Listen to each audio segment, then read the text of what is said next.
नमस्कार, मैं उमेश गौतम, समग्र प्रदेश समाचार से।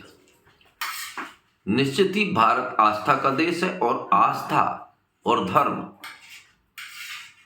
रग रग में समाया हुआ है और ये भी साबित करता है कि हमारा धर्म हमें एक सूत्र में बांधने का वो अद्भुत काम करता है कि चाहे दुनिया की कोई ताकत, राजनीतिक या कोई भी ताकत लग जाए, पर हिंदू को कभी अलग नहीं कर सकती।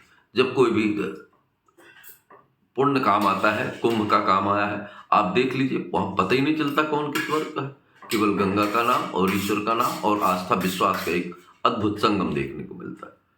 ये बहुत ही अद्भुत है और निश्चित ही इसका सहभागी होना सौभाग्य की बात है। पर इसके बाद हम आज आइए बात करते हैं प्रयागराज की व्यवस्था और वहाँ के बारे में कुछ चर्चा करेंगे। आपसे चर्चा इसलिए कर रहे हैं कि बहुत ही जरूरी है इन बिंदुओं पर सोचना और विचार करना। प्रयागराज में इस बात को तो नकारा नहीं जा सकता कि ये बात सही है कि योगी आदित्यनाथ की व्यवस्था पे किसी तरह की कमी नहीं है, पर यह दुर्भाग्य है कि भगदड़ मची और बहुत सारे लोग मारे गए और उन जिनको दुर्घटना में मृत्यु हुई उनके आंकड़े छुपाए गए, ये उससे भी दुर्भाग्यपूर्ण है। पर यह भी सच है कि इतने बड़े आयोजन के बाद भी एक आदमी डूब के नहीं मरा और आयोजन में कोई विवाद नहीं हुई। लोग एक दूसरे को सद्भावना पूर्ण तरीके से पूरी व्यवस्था कर रहे हैं और मैं धन्यवाद देना चाहूंगा यूपी पुलिस को। उनमें से कुछ ऐसे लोग, मैं सबको तो नहीं जानता, पर एक नाम था राकेश मलिक, देखा कि किस तरह से यात्रियों को खुद हाथ पकड़ के ट्रेनों में चढ़ाना, पूरी तरह से शांतिपूर्ण तरीके से समझाना, ये अद्भुत सा लगा और ऐसा लगा कि सच में ऐसे लोगों को ही ईश्वर प्रसन्न होता है, तभी तो देवभूमि में पैदा हुए। उसके बाद इस आयोजक की सफलता के कुछ कारणों पे बात करेंगे। ये बात माननी बड़े लोगों के लिए तो वीआईपी कोटे थे और वीआईपी से दर्शन कर ले। उसके बाद भी जो कुछ संपन्न लोग थे वो होटलों में रुके और ऑटो वगैरह में चढ़ के या कारों से चढ़ के अपना संगम में स्नान किया। पर इन सब के बावजूद भी असली हिंदू जो एक भीड़, एक जो गरीब तबका है या कहें कि पूरा हिंदुस्तान का तबका है, जो भारत के 80% जनसंख्या है, वो सारा का सारा गंगा में सम्मिलित होने का इस आयोजन में उतावला था और पूरी तरह से जा भी रहा है। वहीं बात करते हैं इस गंगा के आयोजन में कुछ छोटे तत्वों को ध्यान दिया जाए, अगर उन पे नजर डाल दिया जाए तो निश्चित लगेगा कि अगर ये नहीं होते तो ये आयोजन का रूप ही कुछ और अलग होता।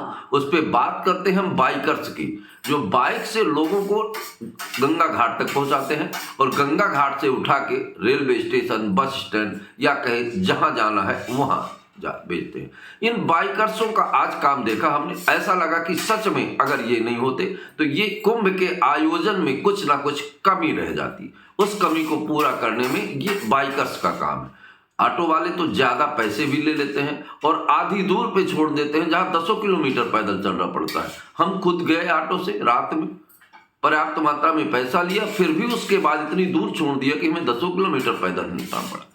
पर आते वक्त हम खुद बाइकर्स से मिले और बाइकर्स लोग इतना आराम से, इतने अच्छे तरीके से आपको गंतव्य स्थान तक पहुंचाते हैं, जहां की बात होती है वहां तक पहुंचाते हैं और पैसे भी कम लगते हैं। और एक बात और बता दें, बाइकर्स के साथ जाने पे ये भी एहसास होता है किसी गरीब की हम मदद कर रहे हैं, क्योंकि जो बाइकर्स हैं, मोटरसाइकिल वाले हैं, वो जब हमको लेके चलते हैं तो ये पता है कि ये बहुत बड़े लोग नहीं है, ना ही इनके पास बहुत सारा पैसा है और आज इस आयोजन में जो थोड़ा बहुत ये कमा ले रहे हैं, ये मान लीजिए कि हमारी तरफ से सहयोग है।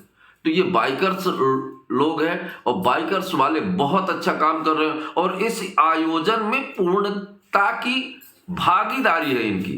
अगर सच में ये कहा जाए कि इस पूर्णता की भागीदारी के साथ साथ उत्तर प्रदेश पुलिस का भी बहुत बड़ा योगदान है। उत्तर प्रदेश पुलिस बड़ी विनम्रता के साथ हर सवाल का जवाब देती है और हर बात को लोगों को समझाती है और हर बात बताती है।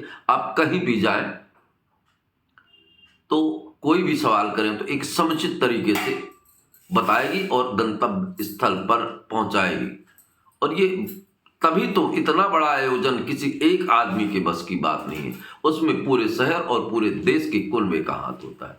और यात्रीगण भी जितने जाते हैं, दर्शनार्थी भी, वो एक दूसरे की सहयोगात्मक भाव से जाते हैं। और एक बात बता दूं कि वास्तव में भारत में धर्म और आस्था सजीव है, बिल्कुल सजीव है।